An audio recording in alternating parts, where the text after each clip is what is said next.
नमस्कार सभी बच्चों को। ये ब्रेक इवन पॉइंट में हम आपको एक फॉर्मूले जो होते हैं उसको बनाने की एक शॉर्ट ट्रिक को हम देखते हैं जो हमारे हेल्पफुल हो सकती है। तो जैसे आपको पता है कि एक ब्रेक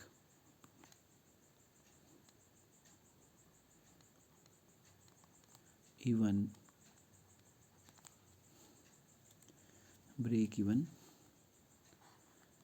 एनालिसिस,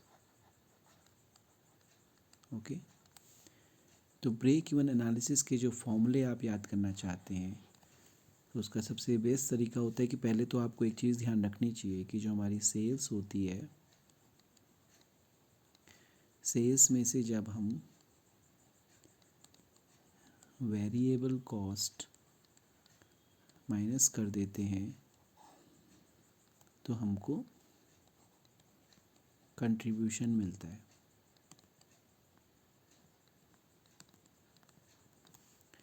और कंट्रीब्यूशन में से जब हम फिक्स्ड कॉस्ट को माइनस कर देते हैं तो हमें प्रॉफिट मिलता है। अगर प्लस में फिगर बच रही है, और लॉस मिलता है जब माइनस में फिगर मिलती है।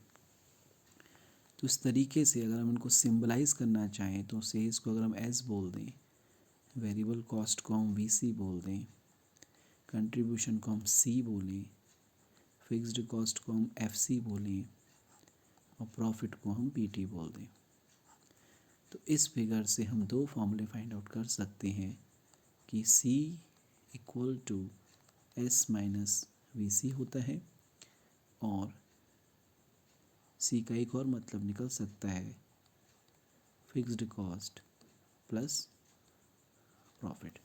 ठीक है, नंबर 1 तो आपको ये चीज़ ध्यान रखनी है। नंबर 2 आपको ध्यान रखना है कि पीवी रेशो हम कैसे कैलकुलेट करते हैं। तो पीवी रेशो कैलकुलेट करने का सिंपल सा फॉर्मूला है कि पीवी रेशो होता है कंट्रीब्यूशन और सेल्स का रिलेशनशिप परसेंटेज के तौर पर। तो C/S/100।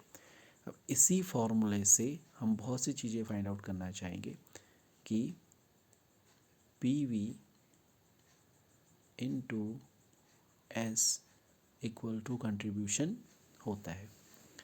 ठीक है, तो इसी को हम दूसरे तरीके से भी लिख सकते हैं कि PV into S equal to S minus V भी हो सकता है, क्योंकि हमने बताया था, ठीक है, कि contribution sales minus variable cost से भी निकल सकता है।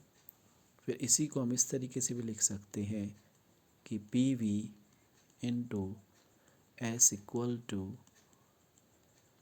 Fixed cost plus profit. ठीक है, अब इसमें जो ये वाला फॉर्मूला है हम इसको आगे और कुछ एक्सप्लेन करके देखते हैं कि हम इससे कुछ चीज़ फाइंड आउट कर सकते हैं। तो सबसे इम्पॉर्टेंट चीज़ है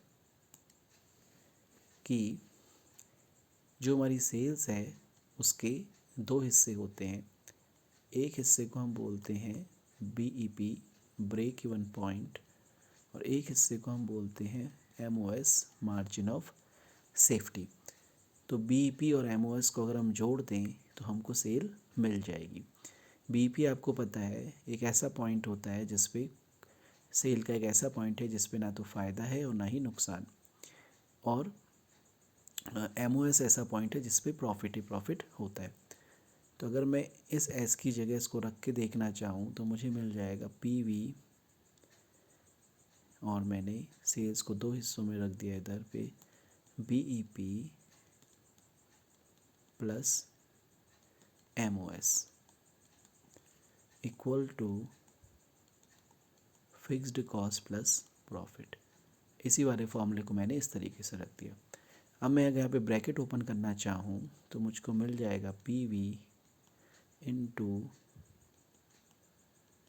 break even point plus PV into margin of safety equal to fixed cost plus profit. अब जैसे आपको पता है कि जो बीपी का रिलेशन होता है, ये बीपी वाले पोर्शन का रिलेशन किससे बनाए और पीवी इंटू एमएस का रिलेशन किससे बनाए। तो हमको पता है कि पीवी का रिलेशन क्योंकि प्रॉफिट से नहीं होता तो इसका रिलेशन किससे हो जाएगा, फिक्स्ड कॉस्ट से। और एमओएस का रिलेशन क्योंकि प्रॉफिट से होता है, इसका रिलेशन हो जाएगा यहाँ पर। यानी अगर हम इसको दो हिस्सों में करना चाहें तो हम बता सकते हैं कि P V into B E P equal to fixed cost होता है। तो यहाँ से हमको ब्रेक इवन पॉइंट का फॉर्मूला मिल जाएगा कि B break even point equal to fixed cost upon P V ratio. और यहीं से अगर हम एमओएस का फॉर्मूला निकालना चाहें तो हमें टुकड़ा मिल रहा है P V into MOS equal to profit.